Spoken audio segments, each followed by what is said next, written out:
বর্তমান সমাজে TikToker YouTuber সমাজের যে আবর্জনা পয়জন স্টার হয়ে গেছে এগুলা দেখে আপনাদের কেমন লাগে? ভালো লাগে না। আপনার কাছে মনে হয় না যে সমাজের কিছু আবর্জনা তারা এখন সেলিব্রিটি হয়ে গেছে, এই জিনিসগুলো আমাদের সমাজের জন্য ক্ষতিকর কিনা বা এগুলো দেখে তখন কেমন লাগে? আপনার ব্রেনটার ভিতরে কি কাজ করে?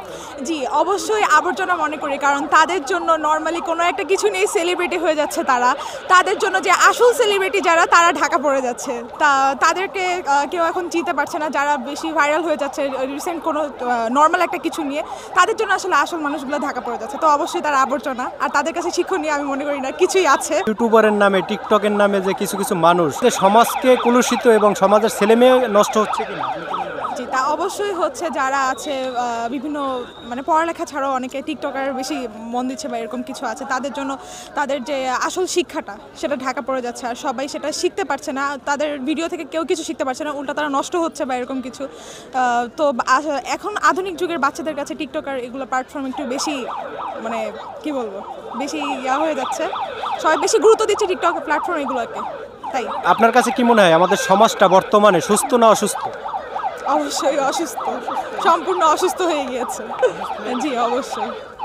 একটা অসুস্থ সমাজের যারা সেলিব্রিটি হয়, যারা আপনার তারকা হয়ে যায় এই অসুস্থ সমাজের, সেই মানুষগুলো কি সুস্থ? তারা সুস্থ হলে অবশ্যই এরকম কিছু করতো না, তাই না? অবশ্যই আমি তাদের অসুস্থই মনে করি। আমাদের যে সমাজ ব্যবস্থা, ফ্যামিলির ভিতরে বলেন বাইরে বলেন, সব জায়গায় একটা উচ্ছৃঙ্খলতা, যেটাই বলেন, বন্ধু বান্ধব বলেন, স্বামী স্ত্রী বলেন, চারিদিকে একটা হিজিবিজি একটা অবস্থা। তো সব কিছু মিলেই আমাদের কালচার, এগুলো সব কিছু মিলেই আপনি কি বলতে চান?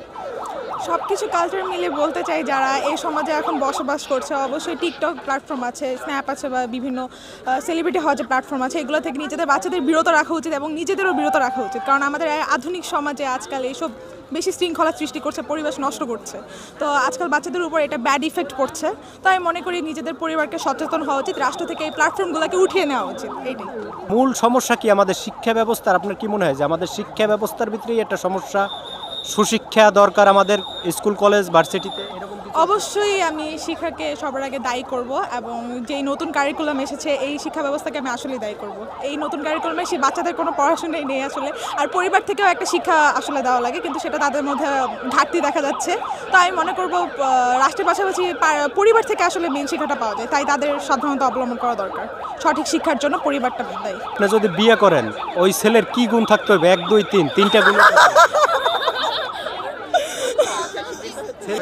আর অবশ্যই প্রথমত তাকে শিক্ষিত হতে হবে, ভালো ফ্যামিলি থেকে বিলংস করতে হবে, এবং থার্ড আমার পছন্দ অবশ্যই লম্বা চড়া হওয়া লাগবে, আর ভালো মানুষ। জি, 2 নম্বরে লম্বা চওড়া,